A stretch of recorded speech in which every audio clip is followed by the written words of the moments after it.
Assalamualaikum warahmatullahi wabarakatuh.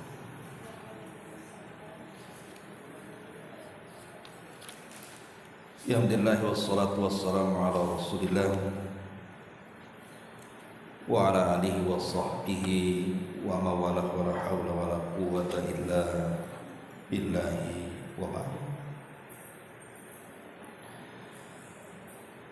Lanjutkan kajian kita, masih membahas kitab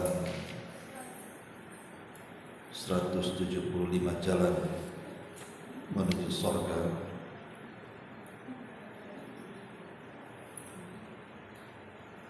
Dan kita masuk pada poin ke-12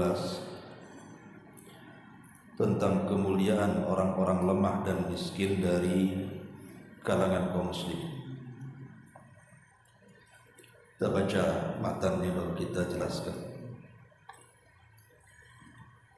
Nabi SAW bersabda di sini dalam sebuah hadis yang dikeluarkan Imam Ahmad dan dihasankan oleh Al-Allamah Ibnu Baz dalam kitabnya Tuhfah Al-Akhyar.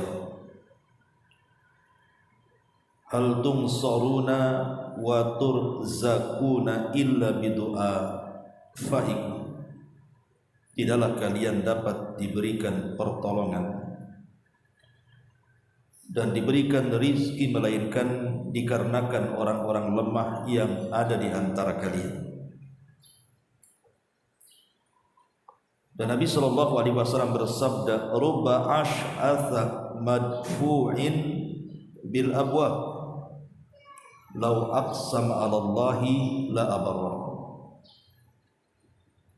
Betapa banyak orang-orang yang kumuh dan dekil yang menolak dari pintu ke pintu, yang tertolak dari pintu ke pintu, namun jika dia bersumpah atas nama Allah, Allah pasti akan mengabulkan doanya.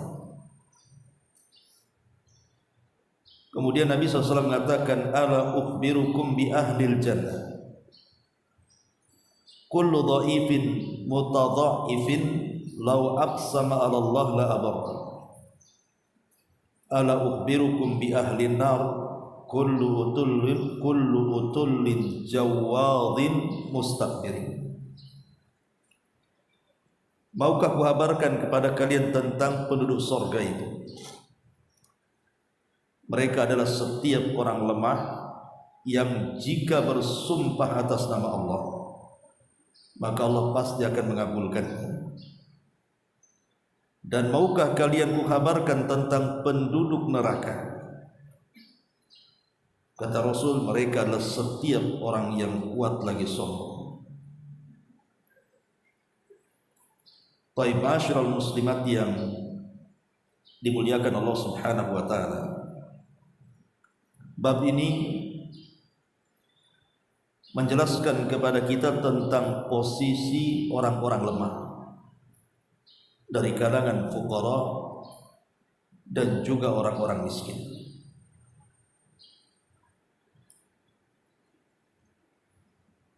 Banyak keutamaan sebenarnya yang Allah Subhanahu wa taala anugerahkan kepada para fuqara wal masakin itu. Jadi tidak perlu sedih kalau seandainya Allah Subhanahu wa taala takdirkan kemudian di antara kita ini boleh jadi serba kekurangan. Karena ada keutamaan besar di balik orang-orang fakir dan miskin ini. Sebut saja yang pertama, kita tahu bahwa dengan adanya orang miskin itu dan juga orang fakir,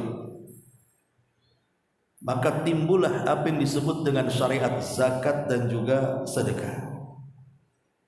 Kalau tidak ada orang fakir, orang miskin, kemana kita akan bersedekah?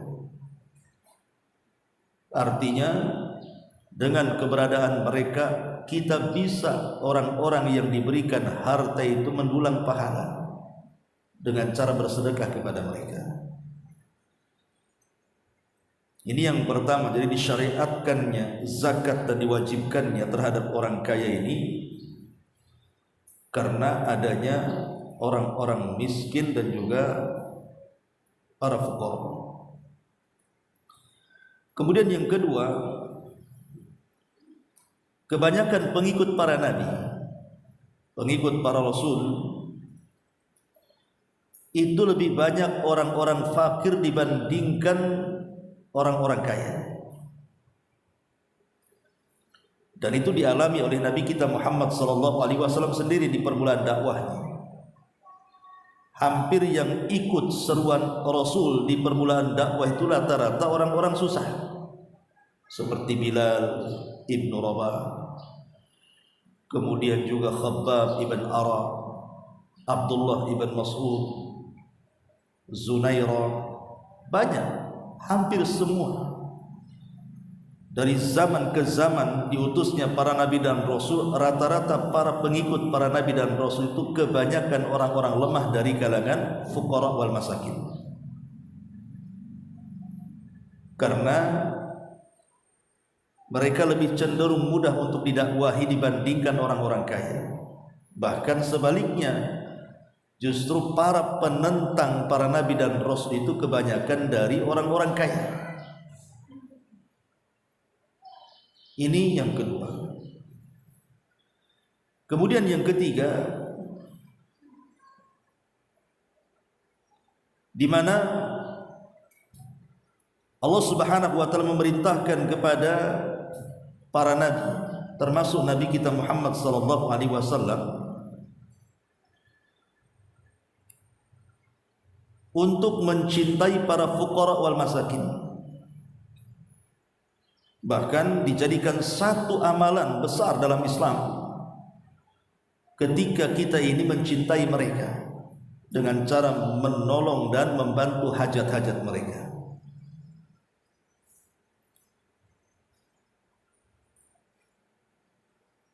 Makanya kemudian Allah Subhanahu wa taala sendiri di dalam Al-Qur'anul Karim itu memerintahkan Nabi SAW untuk jangan meninggalkan mereka.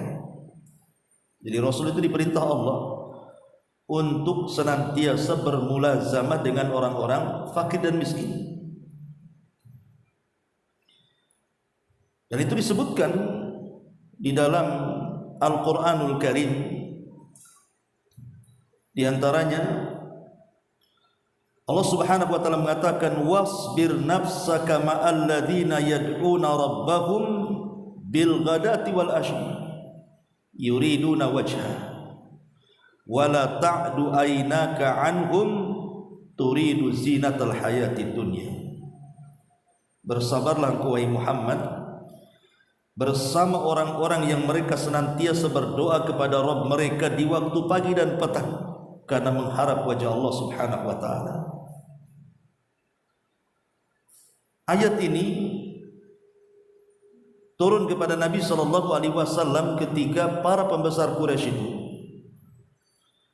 mereka datang kepada Nabi SAW dan meminta waktu bermajlis dengan Rasul, tapi dengan catatan harus mengusir para sahabat-sahabat yang fakir-fakir itu, supaya yang terkesan bahwa agama Rasul itu hanya diikuti oleh para fuqara wal masakin. Turun ayat ini, wasbir nafsaka ma'al ladzina yad'una rabbahum bil ghadati wal ashi. Bersabarlah wahai Muhammad bersama orang-orang yang berdoa kepada Rabb mereka di waktu pagi dan petang karena mengharap wajah Allah. Karena biasanya orang-orang fakir itu kalau mereka berdoa kepada Allah Azza wa Jalla lebih khusyuk dibandingkan orang-orang kaya. Ini yang ketiga. Yang keempat, di antara keistimewaannya, bahwa orang yang pertama kali yang akan mendatangi telaga Nabi SAW pada hari kiamat, mereka adalah orang-orang fakir.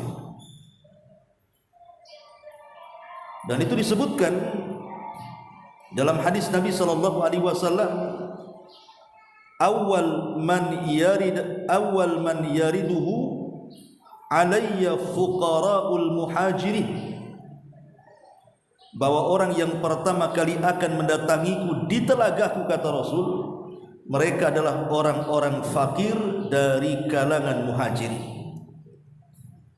Lihat bagaimana Allah Subhanahu wa taala mengagungkan para fuqara wal masakin di hadapan Nabi sallallahu alaihi wasallam, sehingga mereka orang yang pertama kali mendatangi telaga Nabi.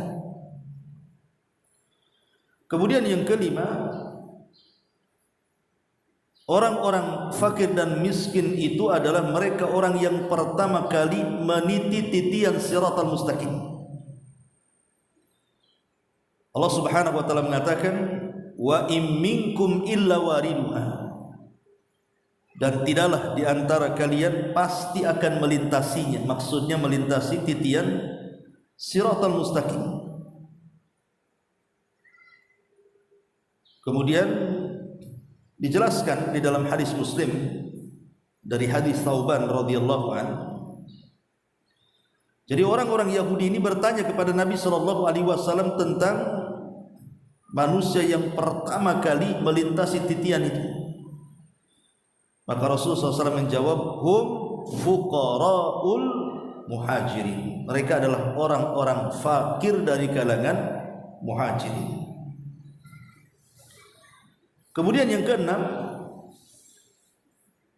orang-orang fakir dan miskin itu adalah orang-orang yang pertama kali masuk ke dalam surga. Justru orang-orang kaya itu dibelakangkan. Sebagaimana hadis Amr ibn As radhiyallahu anhuma, dia mendengar Nabi SAW bersabda, hadis dikeluarkan Imam Muslim, inna fuqara al-muhajirin yasbiqunal aghniya yaumal qiyamati ilal jannati bi arba'ina kharifa.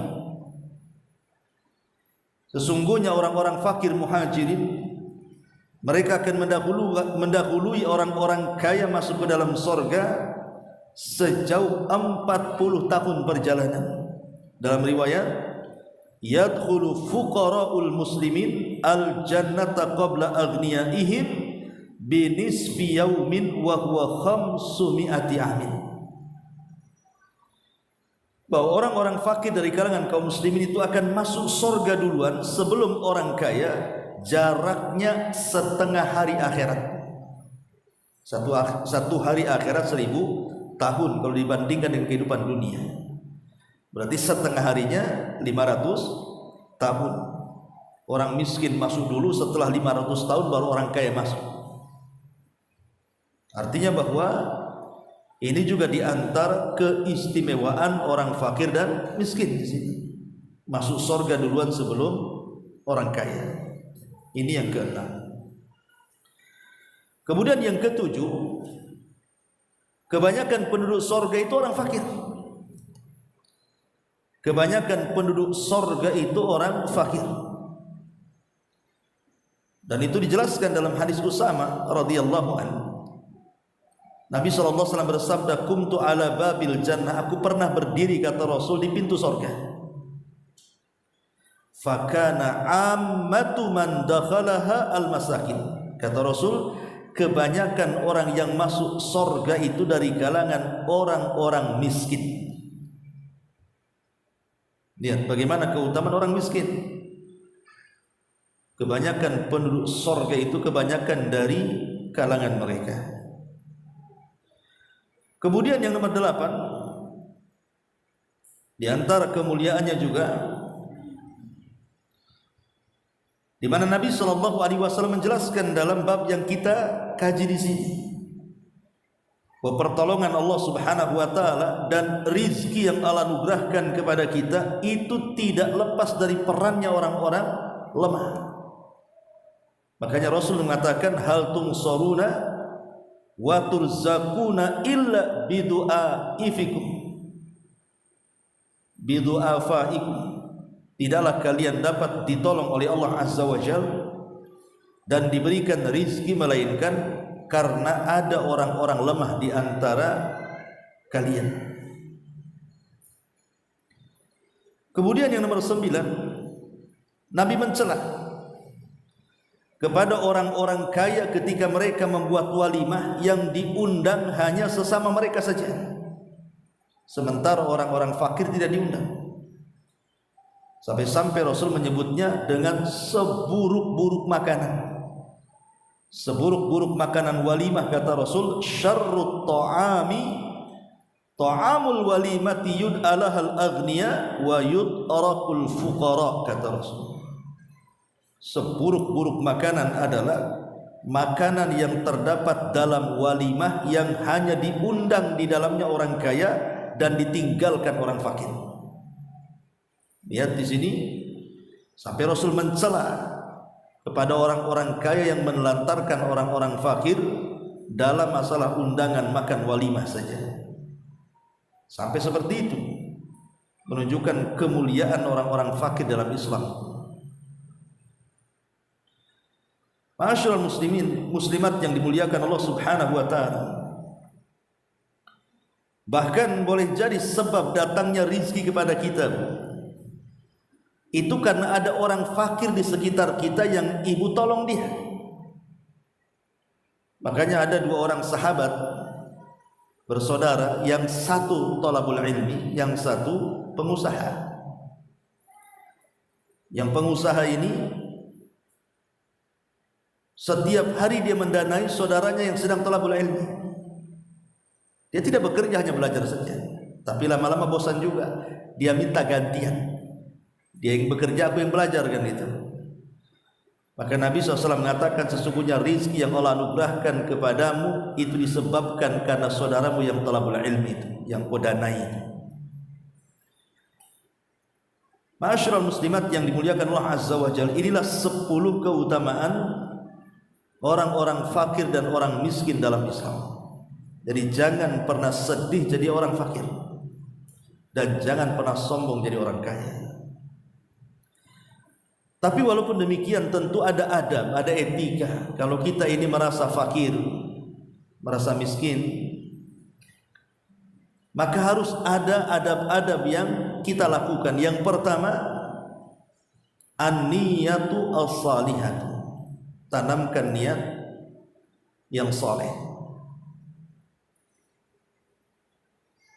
Di mana kalau seandainya orang fakir ini berangan-angan atau bercita-cita ingin kaya, maka bercita-citalah kalau dia kaya, dia bisa menyumbangkan kekayaannya di jalan Allah Subhanahu wa taala. Tapi kebanyakan justru niatnya saja sudah kaya, tak nyumbang pula dia. Seperti Qarun. Kan banyak orang-orang yang menghayal kalau saya punya harta, seolah-olah dia bisa menguasai harta, sehingga dia bisa kemudian membelanjakan harta itu sesuai kehendaknya ke tempat-tempat yang berpahala.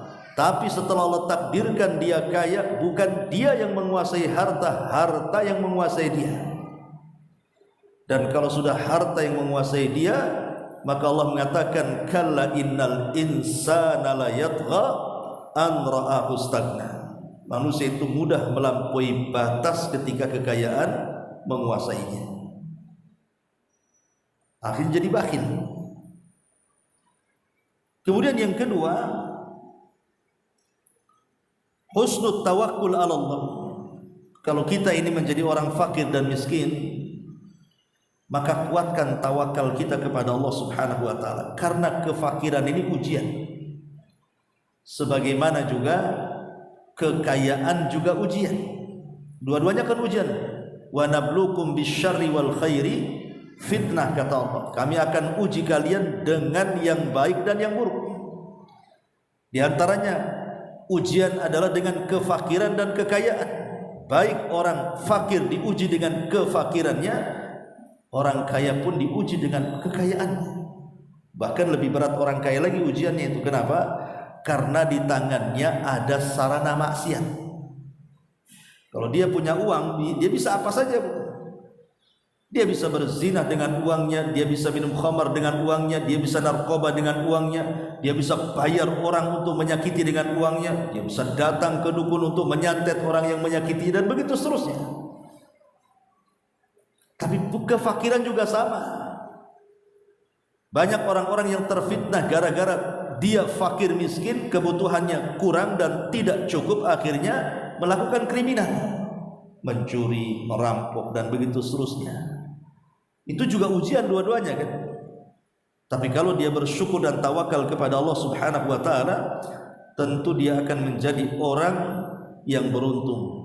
Karena dia akan berpikir, kenapa Allah tidak membuat dia kaya? Sebab kalau dia kaya bisa saja jadi Qarun, tidak jadi Sulaiman. Ini yang kedua, tanamkan tawakal. Tawakal yang kuat kepada Allah Subhanahu wa taala. Kemudian yang ketiga, ar-ridha bima qasamallah. Kalau kita merasa fakir dan miskin, cobalah kita qanaah supaya tenang, tidak kepikiran kefakiran dan kemiskinannya itu. Qanaah itu artinya redha dengan pemberian Allah sedikit ataupun banyak. Maka sefakir apapun manusia, kalau dia redha dengan takdir Allah, dengan pemberian Allah Subhanahu wa taala, saya yakin gak akan ngeluh. Yang mengeluh itu karena kurang yakin dengan takdir Allah. Jangankan orang fakir, orang kaya saja bisa ngeluh. Maka redhalah dengan pemberian Allah Subhanahu wa taala. Karena sebenarnya kalau seandainya orang fakir dari segi harta itu redha dengan pemberian, hakikatnya dia orang paling kaya sebenarnya. Kan hakikat kekayaan itu adalah kaya hati kan, bukan kaya harta. Karena betapa banyak orang yang kaya harta tidak merasa tenang hidupnya, dan betapa banyak orang yang kaya hati tenang pula hidupnya walaupun dia fakir secara harta. Ini yang kedua. Yang ketiga, yang keempat, kalau kita merasa fakir itu, la tangdur ila man huwa fawqa, jangan kau lihat kepada orang yang di atas kita, sebab itu akan menyakitkan. Orang kalau sudah tahu susah, fakir, miskin, yang dilihat sinetron-sinetron yang ditayangkan di kota-kota besar, yang rumahnya mewah-mewah, tingkat-tingkat gitu, mobilnya megah-megah, perhiasannya nempel semua di badannya. Akhirnya apa? Protes dia, protes kepada takdir, bahkan protes kepada Allah Azza wa Jalla. Kenapa sih aku aja miskin, orang itu kaya terus gitu kan? Ini kan akhirnya Allah jadi objek celaan. Makanya kalau seandainya orang fakir dan miskin itu bisa memandang ke bawah dan tidak pernah memandang ke atas, bahwa dia memang fakir tapi ada yang lebih fakir daripada dia, memang dia miskin tapi ada yang lebih miskin dibandingkan dia, maka cenderung akan merasa bersyukur dia. Insya Allah bersyukur dia. Alhamdulillah, saya memang fakir, susah juga cari makan. No, sebelah itu lebih susah lagi daripada saya. Saya masih ngontrak, itu tidur di kolong jembatan pun.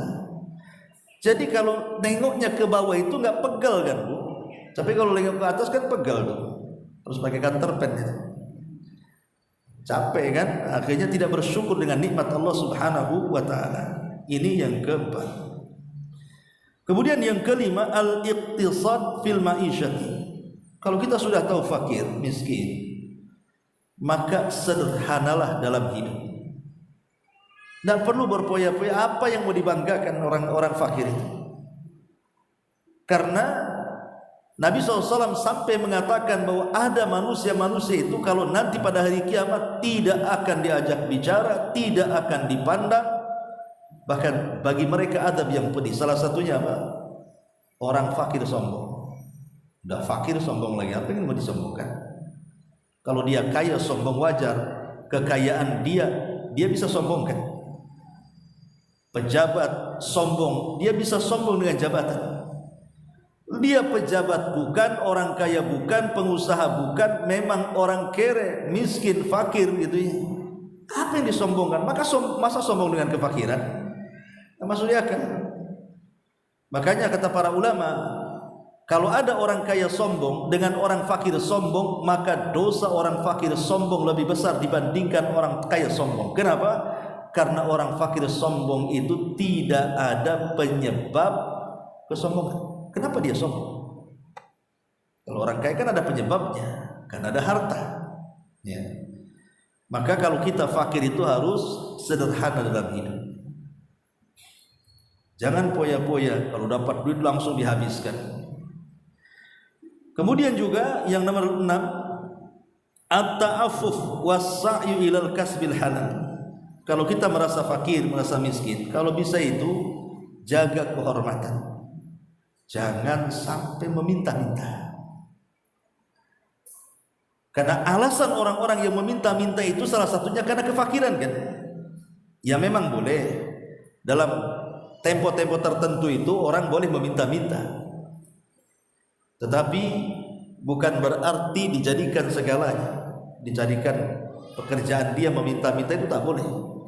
Karena meminta-minta yang dibolehkan itu hanya sekedarnya saja untuk memenuhi kebutuhan perutnya saja. Kalau sudah umpamanya punya pekerjaan, tidak boleh lagi minta-minta.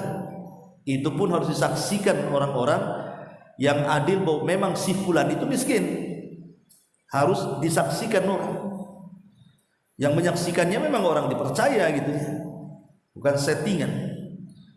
Jadi orang kalau kita tahu kita ini fakir miskin, maka cobalah menjaga kehormatan untuk tidak meminta-minta dan biasakan bekerja keras untuk mencari yang halal bagi hidupnya.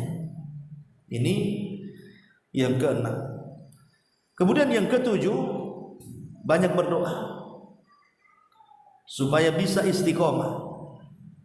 Banyak istighfar supaya tidak terjerumus kepada dosa. Jadi yang dilakukan orang fakir pertama, banyak berdoa supaya istiqomah dan banyak istighfar supaya jangan masuk ke kubangan dosa.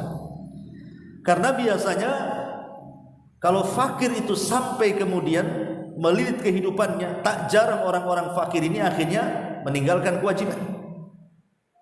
Dia tidak sholat, alasannya apa? Capek kerja, untuk makan besok aja apa yang mau dimakan gitu. Padahal sholat itu tidak menghalangi rizki sebenarnya. Tapi itulah bentuk bahwa kefakiran itu kalau tidak disyukuri dan berdoa kepada Allah, akhirnya jadi satu kekufuran. Dan juga banyak-banyak istighfar. Karena biasanya kriminal-kriminal yang terjadi dari perampokan, gosok, pencopetan dan yang lain sebagainya, itu dilakukan orang fakir tuh. Makanya kalau banyak istighfar kan mudah-mudahan dijauhkan dari perkara-perkara dosa. Kemudian yang nomor 8, at-tasabbur bini amil jannah. Kefakiran di dunia ini tidak akan selamanya. Sampai kapan orang itu fakir? Kalau sudah mati nggak fakir lagi kan? Jadi ada batasnya kefakiran itu. Karena dengan kematiannya berakhirlah kefakiran dia. Maka harus dipahami bahwa kehidupan dunia ini adalah panah. Satu hari dunia meninggalkan kita atau kita meninggalkan dunia. Dan kehidupan yang sesungguhnya bukan kehidupan akhirat, tapi kehidupan sorga. Dan ingat bahwa seperit apapun manusia hidup di dunia karena kefakiran dan kemiskinan, kalau dicelupkan satu kali ke sorga, itu sudah menghilangkan memori kefakirannya. Semuanya dihilangkan, seolah-olah dia tidak pernah fakir lagi. Kalau dicelupkan satu kali loh ke sorga, macam mana kalau mendiami sorga? Maka ini juga harus dipahami bahwa kefakiran itu ada batas usianya. Dengan kematian selesai kefakiran itu. Tapi jangan kemudian fakir di dunia, fakir pula di akhirat. Kemudian yang nomor 9, banyak-banyak bersabar. Banyak-banyak bersabar. Dan yang nomor 10, mintalah kepada Allah pahala karena kefakiran dia. Karena kefakiran kan bagian daripada musibah. Dan orang yang tertimpa musibah itu harus banyak-banyak istirja, innalillahi wa inna ilaihi rajiun, dan minta pahala kepada Allah akan musibah yang menimpanya. Allahumma jurni fi musibati, kata Allah kepada Ummu Salamah, katakan wahai Ummu Salamah, berilah pahala ya Rabb akan musibah yang menimpaku. Dan kefakiran itu salah satu musibah yang harus kita sabari. Dan yang terakhir tentu harus lebih ikhlas lagi. Lah inilah diantara adab-adab kalau kita menjadi orang fakir. Baik. Di sini Nabi Shallallahu Alaihi Wasallam mengatakan dalam bab yang kita kaji di sini, hal tunsaruna wa turzakuna illa bidu'afaikum, tidakkah kalian dapat diberikan pertolongan dan diberikan rizki melainkan karena orang-orang lemah yang berada di sekeliling kalian. Ma'asyiral muslimat yang dimuliakan Allah Subhanahu wa taala. Sebenarnya hadis ini ada asbab nuzulnya. Jadi ada seorang sahabat namanya Sa'ad bin Abi Waqqas. Sa'ad bin Abi Waqqas. Jadi Sa'ad bin Abi Waqqas ini membanggakan dirinya karena dia termasuk orang yang berkecukupan. Jadi Sa'ad bin Abi Waqqas ini merasa bahwa dia berada di atas kecukupan. Jadi ketika kemudian dia memandang dirinya yang penuh dengan karunia yang Allah berikan kepada dia, kemudian melihat orang fakir, seolah-olah dia meremehkan. Seolah-olah bahasanya begini, ibu kaya gitu ya, kemudian punya tetangga fakir. Jadi ibu kalau mandang mereka itu seolah-olah meremehkan, nggak mempedulikan, dan itu banyak seperti itu. Banyak sekali di masyarakat yang seperti itu kan. Seolah-olah keberadaan orang-orang fakir di tengah-tengah kita itu wujudnya sama dengan tidak adanya. Bahasa saya itu datang tidak menggenapkan, pulang nggak mengganjilkan. Ya, karena nggak dipandang orang-orang fakir itu. Lah kalau ada sifat seperti ini dari orang kaya kepada orang fakir, bahaya. Lah sifat ini pernah tertanam kepada seorang sahabat namanya Sa'd bin Abi Waqqas. Dia merasa dirinya itu diberikan karunia oleh Allah Azza wa Jalla, sementara dia memandang rendah orang lain. Maka Rasul mengingatkan dengan hadis ini dan mengatakan, wahai Sa'ad, inna hal tunsuruna wa turzakuna illa bidu'afaikum. Ingat wahai Sa'ad, kalian ditolong dan kalian diberikan rezeki itu karena orang-orang lemah itu. Ya. Maksudnya ditolong apa? Dalam jihad, di mana orang-orang kuat dalam berjihad, maka mereka diberikan oleh Allah Subhanahu wa taala kekuatan fisik, sehingga dengan sebab itulah menang peperangan. Tapi kekuatan fisik itu bukan penentu kemenangan. Harus ada kekuatan yang lain yang menjadikan Allah menangkan. Apa itu? Doanya para fuqara wal masakin. Doa mereka itulah yang menjadikan menang. Makanya kemudian di peperangan Nabi SAW jumlah itu tidak ada masalah. Betapa banyak jumlah kaum muslimin itu sedikit sekali, sementara jumlah musuh itu banyak sekali kan. Tapi kenapa dimenangkan dalam peperangan? Karena didorong dengan doa-doanya orang-orang fakir. Dan doanya orang fakir itu lebih tulus, lebih ikhlas, lebih khusyuk. Dengan sebab itulah Allah tolong, kam min fi'atin qalilatin ghalabat fi'atan katsiratan biidznillah. Berapa banyak kelompok yang sedikit mengalahkan kelompok yang besar karena izin dari Allah Subhanahu wa taala. Hal tunsaruna wa turzakun. Begitu juga kalian diberikan rezeki. Itu karena ada orang-orang lemah di sekitar kita. Makanya kenapa Islam itu sangat memerintahkan kita untuk menyayangi mereka. Karena sebab turunnya rizki Allah Subhanahu wa taala itu salah satunya karena ada orang-orang fakir di sekitar kita. Makanya Bu, kalau ada orang fakir di sekitar orang-orang kaya, jangan diusir. Justru keberadaan mereka itulah yang membawa rizki kepada orang-orang kaya. Sekarang kalau semua manusia kaya, tidak ada orang fakir, macam mana ibu akan bekerja, bangun rumah, cari tukang? Nggak ada tukang, semua kaya, nggak jadi-jadilah rumah tuh. Cari pembantu, tak ada pembantu, semua orang kaya. Susah hidup ini jadinya. Ibu punya toko, nggak ada pelayannya, karena semua orang kaya ibu layani sendiri. Cuman akan maju tokonya tuh. Makanya saya lihat usaha-usaha itu kalau sudah dipegang sendiri, nggak percaya dengan orang itu rata-rata nggak maju tuh, jalan di tempat dia saja. Ya. Lah dengan keberadaan orang fakir itulah menjadikan akhirnya rizki semakin luas, apalagi dengan sedekah dan bantuan kita kepada mereka. Sebenarnya sedekah itu bukan orang fakir yang berhajat kepada kita, tapi kita yang berhajat kepada mereka. Itu yang ditanamkan. Sebab kalau seandainya kemudian pemikiran yang ditanamkan dalam kepala kita ini bahwa mereka yang berhajat kepada kita, kepada uang kita, kepada harta kita, maka timbul kesombongan dan timbul ketidakikhlasan. Itu yang menjadikan barokah harta hilang. Tapi kalau yang ditanamkan itu sebenarnya saya berterima kasih kalau ibu kasih sedekah nih. Kemudian orang fakir mendoakan kita. Ibu bisa jawab, sebenarnya saya yang butuh kamu. Sebab kalau tidak ada kamu, kemanakan sedekah ini? Dengan sedekah itulah artinya harta kita bertambah. Karena Rasul yang mengatakan, ma naqasa min mali sadaqati bal yazdad kata Rasul. Tidak akan berkurang harta yang disedekahkan, bahkan akan bertambah kata Rasul. 3 kali Rasul mengatakan seperti itu. Ma'asyiral muslimin wal muslimat yang dimuliakan Allah Azza wa Jalla. Jadi sebab rizki pun karena mereka. Apalagi hadis yang kedua, di sini Nabi SAW mengatakan, rubba ash'atha madfu'in bil abwab lau aqsama 'ala Allah la abar. Betapa banyak orang-orang yang kumuh, kucel, dekil dan yang lain sebagainya, menunjukkan kefakirannya, yang kalau seandainya dia melamar putri-putri orang itu pasti ditolaknya.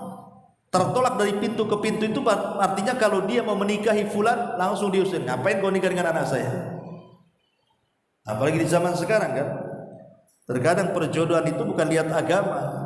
Yang ditanya itu bukan sholatnya, berapa hafalannya, Anda kerja di mana itu calonnya, berapa gajinya, bisa nggak dia bangun rumah untuk anak saya. Udah mulai itu hitung-hitung, mana mau bawa kalkulator. Ini kalau sudah mau nikahkan anaknya. Kan pertanyaan-pertanyaan seperti itu yang banyak soal urusan dunia. Jarang urusan agama itu ditanyakan. Padahal ada orang-orang fakir itu yang mereka sangat soleh, sangat soleha kalau perempuan, sangat ikhlas, dan kalau berdoa itu mustajab loh doanya. Saya contohkan. Di zaman Nabi SAW ada seorang sahabat namanya Julaibib. Julaibib ini la mala wala jah kata ulama, tidak punya harta dan tidak punya kehormatan. Hidupnya sendiri, tidak punya rumah, dia tidur di mana saja. Atap rumahnya langit, permadaninya yaitu bumi itulah. Dia pun kalau mau makan dan minum pun terkadang menunggu pemberian daripada orang lain. Itulah Julaibib. Dan orang jarang yang kenal Julaibib di zaman itu. Padahal mereka Julaibib hidup di tengah-tengah para sahabat. Tapi banyak para sahabat yang enggak kenal dia karena kefakirannya tadi, sehingga tidak dipandang orang. Sehingga satu hari Julaibib ini lewat, Nabi SAW sedang berkumpul bersama para sahabatnya. Pas lewat dipanggil sama Nabi, "Ta'al ya Julaibib, sini wahai Julaibib." Kata Julaibib, "Labbaika ya Rasulullah." Aku penuhi panggilan wahai Rasul. Ada apa wahai Rasul?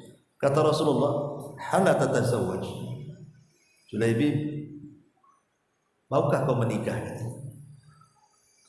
Kata Julaibib, "Ya Rasulullah, wanita mana yang mau menikah dengan?" Julaibib tidak mengatakan aku tidak punya harta untuk menikah Rasul, aku tidak punya uang untuk menikah Rasul. Enggak. Julaibib hanya mengatakan wanita mana yang mau sama aku gitu. Seolah-olah sudah putus asa. Artinya kalaupun punya duit, wanita mana yang mau sama aku gitu. Pertama dia hitam orangnya, jelek rupanya, pendek orangnya, keriting rambutnya, miskin papa, ndak punya rumah. Mau ibu sama Julaibib? Sahabat Nabi maulah, sahabat Nabi. Tapi kalau hidup Julaibib di zaman sekarang, saya yakin sampai kiamat 2 kali pun ibu tidak mau. dan jelek, miskin lagi, banyak utang lagi. Balik ke kisah. Jadi Nabi SAW akhirnya bertanya, wahai Julaibib, maukah kau menikah? Kata Julaibib, wanita mana yang mau menikah denganku wahai Rasul? Maka Julaibib pergi.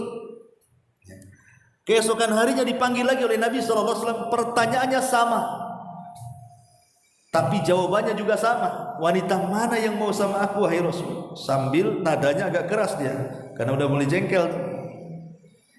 Ketiga kalinya dipanggil lagi dengan pertanyaan yang sama. Marahlah Julaibib dan mengatakan, Rasul, sudah kukatakan wanita mana yang mau sama aku. Sudahlah, tidak usah lagi dibicarakan soal itu. Rupanya Nabi SAW sudah mengatur skenario. Kata Rasul, sini Julaibib, kau berangkat ke tengah-tengah perkampungan di kota Madinah itu, masuk ke gang ini, gang itu, temui orang ini dan itu, ketuk rumahnya. Di situ ada anak gadis. Setelah engkau berjumpa dengan pemilik rumah itu dan bapak dari anak gadis itu, sampaikan kepadanya, inni rasulu rasulillah, saya adalah utusan Rasulullah. Kata Rasul, nikahkan putrimu denganku. Nah, itu saja. Maka Julaibib pun sesuai dengan arahan Rasul. Ditemuilah rumah yang dimaksud Nabi. Diketuk pintunya, dibuka pintunya. Tuan rumah ini kaget. Ngapain lu Julaibib di sini? Kata Julaibib, saya ini utusan delegasi Nabi ke sini. Kata Nabi, jawiz ibnataka alayya, nikahkan putrimu denganku. To the point. Nikahkan putrimu denganku. Ini perintah Nabi. Bapaknya mengatakan, Julaibib, apa gak ada yang lainnya? Abu Bakar ke Umar, Utsman, kau pula datang ke sini gitu. Gitu. Tapi Julaibib mengatakan, tapi aku utusan Nabi. Akhirnya kemudian kata bapak ini, ya tunggu dulu lah, saya harus musyawarah dulu dengan istri saya. Dipanggilnya istrinya. Pas tengok Julaibib, sama juga, ngapain kau Julaibib di sini gitu. Kemudian suaminya ngomong sama istrinya, ini Julaibib ngaku-ngaku utusan Nabi, minta anak kita dinikahi dia. Kata istrinya, oh tidak bisa. Apa tidak ada orang lain selain Julaibib? Katanya. Menolak dua-duanya. Tapi di luar perkiraan dua orang tua ini, anak gadisnya itu ada di kamar mendengarkan dialog antara Julaibib dengan dua orang tuanya itu. Keluar anak putrinya, tiba-tiba marah sama orang tuanya dan mengatakan, ataruddani rasulillah, kenapa kalian menolak kunjungan utusan Rasul sallallahu alaihi wasallam? Kalau ini perintah Nabi, nikahkan aku dengan dia, kata. Yang mau pula putrinya. Akhirnya apa? Nikahlah Julaibib dengan wanita ini. Di malam pertama, belum lagi Julaibib itu menyentuh istrinya, tiba-tiba kemudian Nabi SAW mengutus orang untuk berteriak bahwa pasukan perang sudah siap berangkat. Ya khailallahi irkabu, wahai kuda-kuda Allah, bersiaplah kalian, kita akan tempur. Berita ini menyebar di Madinah sampai ke telinga Julaibib bahwa Rasul sedang mempersiapkan pasukan. Maka dia izin kepada istrinya dan mengatakan, wahai istriku, tentu panggilan Rasul lebih utama dibandingkan panggilan malam ini. Akhirnya dia izin dan istrinya mengizinkannya, berangkat perang dia. Allah takdirkan setelah terjadi peperangan dan Allah menangkan peperangan itu, maka Rasul SAW mengumpulkan para sahabat yang masih selamat dan yang meninggal syahid. Kemudian kata Rasul, sudah lengkap kalian? Maka sahabat yang lain, sudah wahai Rasul. Kata Rasul, tidak, masih kurang satu. Sahabat tidak tahu loh Julaibib. Disangkanya Julaibib tidak ikut peperangan juga. Sampai ketika perang aja sahabat gak kenal dia. Kata Rasul, masih kurang satu. Kata sahabat, siapa wahai Rasul? Julaibib. Mana Julaibib? Gitu. Akhirnya dicari-cari Julaibib, rupanya dia mati syahid dan di sekitarnya 7 orang musyrik dibunuh dia, terakhir dia yang mati syahid. Dan satu orang membunuh 7 orang itu sebuah kemenangan dalam peperangan kan itu. Karena bagaimanapun kan harga tentara beda dengan harga warga sipil kan itu. Ibaratnya satu tentara itu bisa mewakili sekian puluh warga sipil masalahnya. Jadi dengan membunuh 7 orang terakhir dengan mati syahid itu kemuliaan dalam jihad. Maka Nabi SAW langsung datang, kemudian Rasul duduk, kepalanya Julaibib diangkat ke paha Nabi, kemudian Rasul pun berdoa kepada Allah, dan di akhir doanya dia mengatakan, ya Rabb, Julaibibu minni wa ana min. Julaibib itu bagian daripada aku dan aku bagian daripada dirinya. Lihat kemuliaan kan? Jadi di sini tidak mesti kemudian yang penampilannya compang-camping, kuel dan begitu seterusnya, yang nampaknya itu ya tidak pandai dandan. Lain kalau punya uang itu kan glowing ya, karena ada duit ya kan. Tapi kalau orang susah itu kadang-kadang nggak terawat. Tapi siapa yang menyangka bahwa di antara orang-orang miskin itu, di antara mereka ada yang rajin tahajud yang kita tidak tahu, rajin baca Quran di dalam rumahnya kita tidak tahu, rajin zikir kita tidak tahu, rajin beramal yang kita tidak punya amalan seperti dia, kita tidak tahu kan itu. Lah boleh jadi ada orang-orang miskin yang ditolak di mana-mana apabila meminta, tapi kalau sudah berdoa karena keikhlasannya, bisa saja Allah kabulkan doanya. Jadi jangan pernah remehkan orang-orang fakir, orang-orang miskin. Bahkan di sini dengan tegas Rasul mengatakan di antara penduduk sorga itu adalah setiap orang lemah dan miskin. Tadi saya sudah jelaskan keutamaannya, bahwa kebanyakan penduduk sorga adalah fuqara al-muslimin, orang-orang fakir dari kalangan kaum muslimin. Wallahu a'lam bishawab. Ini yang bisa sampaikan. Sebelum saya tutup, silakan.